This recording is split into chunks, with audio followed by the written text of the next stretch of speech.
दोस्तों jewellery sector में एक और मेन बोर्ड आईपीओ आने वाला है जिसका नाम है प्रायोरिटी ज्वेलर्स आईपीओ। लेकिन इस आईपीओ में सबसे बड़ा सवाल ये नहीं कि ये कंपनी ज्वेलरी बिजनेस में है या नहीं। असली सवाल है 190 रुपये से लेकर 200 रुपये के प्राइस बैंड पर प्रायोरिटी ज्वेलर्स की जो वैल्यूशन है कितनी होगी।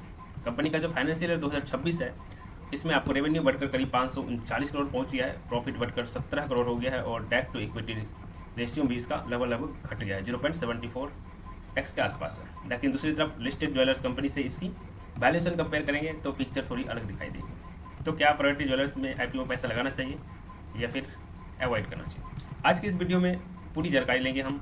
आईपीओ की सारी डिटेल्स जानेंगे, प्राइस बैंड क्या है, लॉट साइज क्या है, जीएमपी क्या चल रहा है, ग्रे मार्केट क्या चल रहा है, फाइनेंशियल इसका क्या कह रहा है, पी रेशियो क्या है, इसके पीयर कंपेरिजन जो है उससे भी करेंगे जो मार्केट में लिस्टेड है ज्वेलरी रिलेटेड।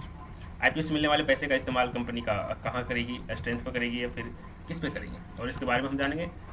कंपनी का रिस्क क्या है, स्ट्रेंथ क्या है, फिर लास्ट में हम फाइनल वर्डिक्ट जानेंगे क्या हमें अप्लाई करना चाहिए या फिर हम अप्लाई नहीं करना चाहिए। नमस्कार दोस्तों, मैं हूं अजय, आपका स्वागत करते हैं द ट्रेडिंग टर्मिनल में। अगर हमारे यूट्यूब चैनल पर आप नए हैं तो आप हमें सब्सक्राइब कर सकते हैं यूट्यूब चैनल को, और साथ में आपको वीडियो का डिस्क्रिप्शन में टेलीग्राम का लिंक मिल जाएंगे, उससे भी आप ज्वाइन करके रख सकते हैं, जिसमें आपको आईपीओ से रिलेटेड हर एक जानकारी मिलते रहेंगे, क्या हमें अप्लाई करना चाहिए, अवॉइड करना चाहिए। चलिए स्टार्ट करते हैं वीडियो को और हम जानते हैं पूरी डिटेल्स। क्या करना चाहिए, अप्लाई करना चाहिए, प्रायोरिटी ज्वेलर्स को क्या करना चाहिए। सबसे पहले हम जानेंगे आईपीओ की डिटेल्स क्या है, कंपनी जो आईपीओ लेकर आ रही है कब क्या डेट है उसका, वो हम जानेंगे। प्रायोरिटी ज्वेलर्स लिमिटेड है, आपकी मेन बोर्ड है और इसका शेयर जो है एनएससी बीएससी दोनों पर इसके लिस्ट होंगे। आईपीओ जो ओपन होंगे 28 अगस्त से लेके 1 सितंबर तक के बीच में आईपीओ ओपन रहेंगे। 2 सितंबर को अलॉटमेंट होंगे और 3 सितंबर को आपको रिफंड हो जाएंगे, या फिर आपको अगर शेयर मिलते हैं तो डिमेट अकाउंट में ट्रांसफ़र हो जाएंगे। नेक्स्ट डे यानी 4 सितंबर को आपके आईपीओ शेयर मार्केट में लिस्ट हो जाएंगे। अब आते हैं सबसे इंपॉर्टेंट बात पर, इसका प्राइस बैंड क्या रखा गया। कंपनी जो है 190 रुपये से लेके 200 रुपये पर शेयर रखा गया, जिसमें आपको एक लॉट में 75 शेयर का एक लॉट होंगे। अगर आप मिनिमम रिटेल कोटा में अगर अप्लाई करते हैं तो मिनिमम आपको 15,000 रुपये इसमें लगेंगे। एक लॉट में 75 शेयर है और 15,000 रुपये इसमें लगेंगे। फेस वैल्यू है 10 रुपये प्रति शेयर का आईपीओ का फेस वैल्यू रखा गया है, और ये कंपनी जो है ओनली फॉर 91.5 करोड़ का है। यानी इस आईपीओ को एसएमई में लेकर आना चाहिए था इसको कंपनी को, लेकिन फिर भी मेन बोर्ड आईपीओ लेकर आया है। बहुत छोटा आईपीओ, 100 करोड़ का भी नहीं है, 51.50 करोड़ का आईपीओ। अच्छी बात यह है कि जो आईपीओ लेकर रही कंपनी फ्रेश इशू है, यानी इसमें जो आईपीओ से पैसे जाएंगे ये कंपनी के पास जाएंगे और कंपनी से यूज करेंगे, और कहाँ यूज करेंगे वो भी हम चेक देखते हैं क्या करेंगे कंपनी। हमने आईपीओ का डिटेल्स जान लिए, अब हम जान लेते हैं जो रिजर्वेशन रखा गया है। आईपीओ का जो रिजर्व रखा गया किसके लिए कितना परसेंट, क्यूबी के लिए लगभग 50% रखा गया, और रिटेल के लिए 35% रखा गया, स्मॉल एचएनआई बिग एचएनआई के लिए 15% रखा गया। अब हम जान लेते हैं कंपनी क्या करती है, कंपनी के बारे में थोड़ा जान लेते हैं। कंपनी इनकॉर्पोरेट हुई 2007 में। Priority jewellers design manufacture and sells diamond वगैरह ये काम करती है। प्रायोरिटी ज्वेलर जो है इंडस्ट्री में काम करती है और मुख्य रूप से लाइट वेट, अफोर्डेबल और डायमंड, गोल्ड तथा प्लेटिनम ज्वेलर्स की डिजाइनिंग भी करती है और मैन्युफैक्चर करती है, बाद में से सेलिंग करती है। कंपनी का फोकस ऐसे ज्वेलरीज प्रोडक्ट पर है जिन्हें कस्टमर अफोर्डेबल और डिज़ाइन दोनों के हिसाब से खरीद सकते हैं। मतलब एक तरह से ना हाई रेंज ना लो रेंज, मिड वाले जो रेंज होते हैं उसमें ये कंपनी एक तरह से फोकस करती है। रजिस्टर्ड ऑफिस इसका मुंबई में है। ये कंपनी बिल्कुल, इसके पास जो ज्वेलरी बिजनेस है काफ़ी पुराना ऑपरेशन एक्सपीरियंस है ये कंपनी का। अब हम जानते हैं कंपनी जो पैसे लेके आईपीओ से जुटा रही है वो कंपनी पैसे का क्या करेगी। जो कंपनी है इसमें बताया रिपेमेंट, इसके ऊपर लोन है जो 75 करोड़ का ये कंपनी लोन चुकाएंगे, और बाद बाकी जो है ये जनरल कॉर्पोरेट पर्पज़ के लिए यूज करेंगे। अब हम जान लेते हैं कंपनी का फाइनेंशियल क्या है। कंपनी, इससे पता हमें चलेंगे कंपनी लॉस में है, प्रॉफिट में है, कंपनी कमा रही है, कंपनी नहीं कमा रही है, कंपनी क्या नुकसान कर रही है, क्या प्रॉफिट कर रही है। टोटल इनकम कंपनी का फाइनेंशियल 2024 में 410 करोड़ था, और 2025 में फाइनेंशियल 2025 में इसके 435 और 26 में लगभग 539 करोड़ के आसपास दिया है। 30 जून तक भी दिया है 130 करोड़, 147 करोड़, मार्च अप्रैल मई जून 3 महीने का दिया है डेटा सिर्फ। प्रॉफिट आफ्टर टैक्स हम देख लेते हैं, सिर्फ 3 साल का ही डेटा हम कैलकुलेट करते हैं, 24, 25, 26 का। जो प्रॉफिट आफ्टर टैक्स दिया है पैट मार्जिन लगभग 2024 में 7 करोड़ का था, 2025 में 10 करोड़ का हो गया, 2026 में लगभग 18 करोड़ के आसपास हो गए हैं। लगभग पिछले 3 साल में कंपनी ने 2.5 से 3 गुना इसका प्रॉफिट आया है। EBITDA मार्जिन वही है 19 से 24 हुए, 24 33 और 33 के आसपास ठीक है। नेटवर्क टोटल लोन जो है इसके ऊपर लोन भी बढ़ रहे हैं। 2024 में 124 करोड़ थे, 25 में 145 और 26 में इसने लोन कम किए, 102 करोड़ के आसपास इसके ऊपर अभी डेट है यानी लोन। और सबसे अच्छी बात है जो IPO से पैसा मिल रहे हैं ये कंपनी लोन चुकता करेंगे, लोन इससे जो है इसे लोन में पेमेंट करेंगे। इससे रिलेटेड कंपनी है ज्वेलर्स रिलेटेड, एक एडवर्ड ज्वेलर्स अभी आया था बस, जो इशू साइज सब छोटा सा 165 करोड़ का, पी रेशियो 118 के इसके आसपास था और ये लिस्टिंग इंडिया था लगभग 30% के आसपास।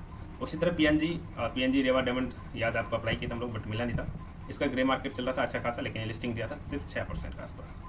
श्रृंगार हाउस ये अभी रिसेंटली IPO है, सारे जो तीनों हैं ये रिसेंटली IPO, सब इसमें हमने अच्छे पैसे बनाए थे और साथ में बहुत सारे प्रॉफिट बनाए थे। इसमें 12% के आसपास लिस्टिंग गेन दिया था, कुछ खास दिया नहीं था बट हमने अप्लाई जरूर किया था, मिला था बट बहुत कम ये लिस्टिंग गेन दिया था। ROC बहुत कम है, 10 से 15 से ऊपर होनी चाहिए। डेट टू इक्विटी रेशियो अच्छा है इसका 0.76, प्राइस टू बुक वैल्यू 1.94 है। अब हम मेन आते हैं पी रेशियो है, प्री IPO इसका लगभग 15 के पी रेशियो पर ट्रेड कर रहे थे कंपनी, और आफ्टर जो IPO लिस्ट होगा मार्केट वो हो जाएगा 14 के पी रेशियो पर हो जाएगी। इससे रिलेटेड जो कंपनी है वो लगभग लिस्ट हुआ था, जो पी रेशियो था लगभग 18, 10, 19 ऑलमोस्ट 15 के आसपास पी रेशियो आ जाएंगे। ये भी उसी से रिलेटेड IPO लेके आ रहे हैं लगभग 14 के पी रेशियो पर। अब हम IPO का सारे डिटेल्स जान लिए, तब हम IPO को जो है समराइज कर लेते हैं जिससे हमें पता चलेगा कंपनी का स्ट्रेंथ क्या है और रिस्क क्या है। सबसे पहले हम स्ट्रेंथ की बात कर लेते हैं। कंपनी के पहला स्ट्रेंथ ये है फाइनेंशियल 2026 में कंपनी ने रेवेन्यू लगभग 24% बढ़ा है। दूसरा स्ट्रेंथ ये है कि पैट मार्जिन जो करीब 68% की ग्रोथ मतलब पिछले फाइनेंशियल में देखने को मिला। तीसरा है डेट टू इक्विटी रेशियो घटकर लगभग 0.74 के आसपास रह गया। चौथा सबसे बड़ा स्ट्रेंथ है कि कंपनी का जो पूरा का पूरा IPO फ्रेश इशू है, यानी जो IPO से पैसे जुटाएंगे कंपनी यूज करेंगे। इसका मतलब IPO में आने वाले जो पैसा है कंपनी को मिलेगा एग्जिस्टिंग शेयर होल्डर को एग्जिट देने के लिए OFS नहीं है, मतलब ऑफर फॉर सेल नहीं है। और हम इसका अब रिस्क जान लेते हैं। कंपनी का छोटा कोई भी IPO जब आता है ऐसा नहीं है कि सिर्फ स्ट्रेंथ ही रहता है उसका, कुछ उसका रिस्क भी रहता है, हिडन रिस्क। सबसे रिस्क है ये, रिस्क नंबर 1 क्या है इसका वैल्यूएशन।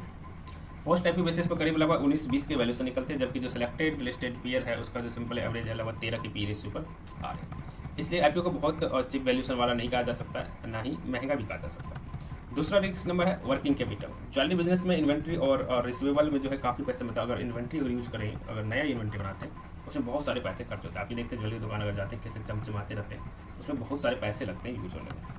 तीसरा है गोल्ड प्राइस में तेजी आने पर इन्वेंट्री में है इसका असर पड़ेंगे और वर्किंग कैपिटल रिक्वायरमेंट में इसका बढ़ सकता है। ये है इसका रिस्क और स्ट्रेंथ। अब हम जानते हैं क्या हमें अप्लाई करना चाहिए, और अगर हम अप्लाई करते हैं तो लॉन्ग टर्म के लिए अप्लाई करें या फिर शॉर्ट टर्म के लिए अप्लाई करना है। अगर लॉन्ग टर्म के लिए है 2 से 3 साल के लिए, तो आप जैसे कि फाइनेंस के बारे में देख लिया हमने, फाइनेंशियल देखें कंपनी का पिछले 3 साल में लगभग ये पैसे को 2.5 से 3 गुना किया। जैसे देख लिया 2024 में इसका रेवेन्यू आया था, प्रॉफिट आफ्टर 7 करोड़, 10 करोड़ और 26 में लगभग 17 करोड़, 7 गुना 14 3 17, लगभग 2.5 गुना इसने पिछले 3 साल में कर दिया। शॉर्ट टर्म के लिए क्या करना चाहिए? शॉर्ट टर्म का मतलब ये होता है कि हम IPO में अप्लाई किए और जिस दिन लिस्टिंग होगा उस दिन हम सेल करके प्रॉफिट बुक करके निकलेंगे। तो प्रॉफिट कब होगा? जब इसका ग्रे मार्केट अच्छा खासा होगा। ग्रे मार्केट कब अच्छा खासा होगा? जब इसके जो सब्सक्रिप्शन है, QIB प्रमोटर जो है QIB सब्सक्रिप्शन होता है वो लगभग अच्छे खासे होने चाहिए। उसके लिए हमें क्या करना चाहिए?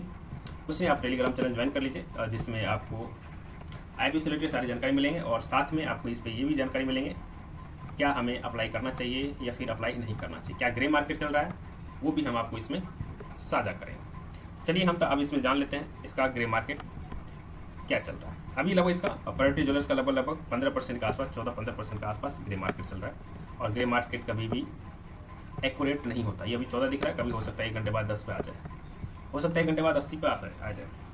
आज टाइम सेंस का जो है क्लोजिंग था, ग्रे मार्केट इसका 100% चल रहा है, 300 रुपये, और एक टाइम में इसका ग्रे मार्केट 110% के आसपास था। तो क्या आपने अप्लाई किए हैं? अगर अप्लाई किए हैं तो कमेंट करके ज़रूर बताएं किस कैटेगरी में अप्लाई किए हैं, रिटेल में, स्मॉल में, स्मॉल एच नहीं, बिग एच नहीं, किस में आपने अप्लाई किया।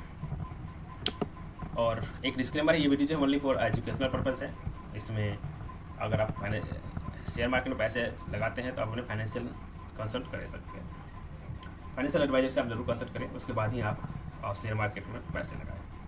तो कैसा लगा वीडियो और ज़रूर कमेंट करके ज़रूर बताइएगा, और अगर आपको अच्छा लगा तो शेयर कर दीजिए और लाइक कमेंट एक ज़रूर कीजिए। चलिए मिलते हैं हमें नेक्स्ट वीडियो में, तब तक के लिए हैप्पी इन्वेस्टिंग।